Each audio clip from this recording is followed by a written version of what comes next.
یہ معصوم فرماتے ہیں ہر شب جمعہ ہزارہ گنہگار وادی برہوت سے آزاد ہو جاتے ہیں۔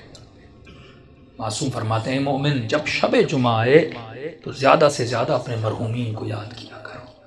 ایک روایت میں آئے فرمایا جن کے والدین مرحوم ہو گئے، فرمایا ہر شب جمعہ تمہاری بوڑھی ماں تمہارے در پہ آتی ہے، تمہارا بوڑھا باپ تمہارے گھر پہ آتا ہے اور کیا سوال کرنے آتی ہے، میرے لال مجھے کوئی خیرات دو، مجھے کوئی ثواب دو۔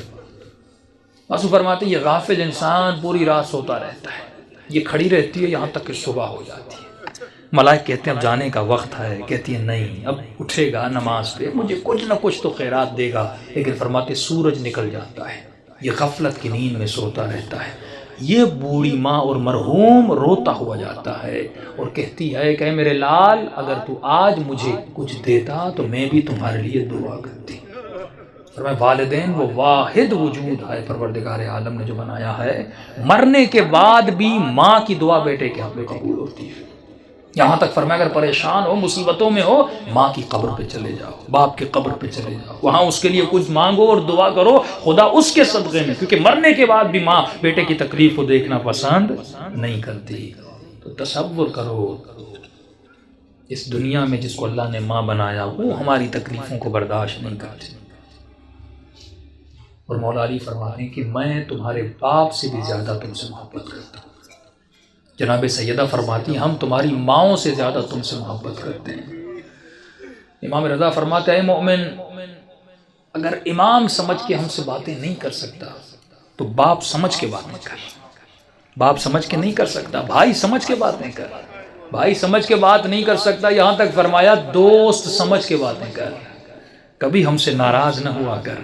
ایک مولا کا چاہنے والا گنہگار تھا، ساتویں امام کا زمانہ تھا، گلی پتلی سی تھی اور شراب کی اس میں عادت تھی، ہاتھ میں شراب تھا اور آگے بڑھ رہا تھا، سامنے امام کو آتے ہوئے دیکھا، شرمندہ ہوا کہ مولا کو کیسے میں فیس کروں گا، اس نے فوراً اپنا چہرہ دیوار کی طرف کر دیا تاکہ مولا گزر جائے اور مجھے نہ دیکھیں۔ امام جیسے آئے اس کے قریب آئے، اس کی پیٹھ پہ ہاتھ لگایا، کہا کہ اپنا منہ کیوں پھیرا ہے؟ فوراً اس نے چہرہ امام کا مولا میں نے دیکھا نہیں، بہانہ بنایا۔ تو امام نے کہا ہاتھ میں کیا ہے؟ جھوٹ بولتا مولا سے؟ جس نے کہا کیسے بتاؤں ہاتھ میں شراب؟ اس نے جھوٹ بولا کہ مولا میرے ہاتھ میں شراب ہے، میرے ہاتھ میں دودھ ہے۔ تو امام نے کہا اگر دودھ ہے تو تھوڑا ہمیں بھی پلا، ہم بھی پینا چاہتے ہیں۔ اب کہتا ہے میرے ہاتھ کانپ رہے تھے، تھا تو شراب اس برتن میں، کروں تو کیا کروں؟ کہتا جیسے میں نے اس برتن سے اس شراب کو اتارا تو وہ دودھ میں بدل گیا۔ امام نے ایک جملہ کہہ کر آگے ہو کر گزر گئے، فرمایا تو میرا چاہنے والا ہے، ایسا رہو جیسا ہمیں پسند ہے۔ دوسری بات امام نے کہا خبردار کتنے بھی گنہگار کیوں نہ ہو جاؤ لیکن کبھی بھی ہم اہل بیت سے پیٹ نہ دیا کرو۔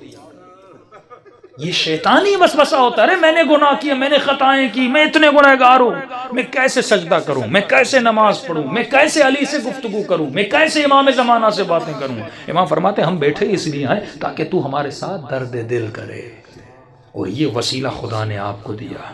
امام رضا فرماتے ہیں ہمارے چاہنے والوں چھوٹی چھوٹی باتوں کے لیے ہمیں ہماری سیدہ فاطمہ کا واسطہ نہ دیا کرو، کیونکہ ہم ہر مصیبت برداشت کرتے ہیں لیکن اپنی دادی کی مصیبت برداشت ہم سے نہیں ہوتی۔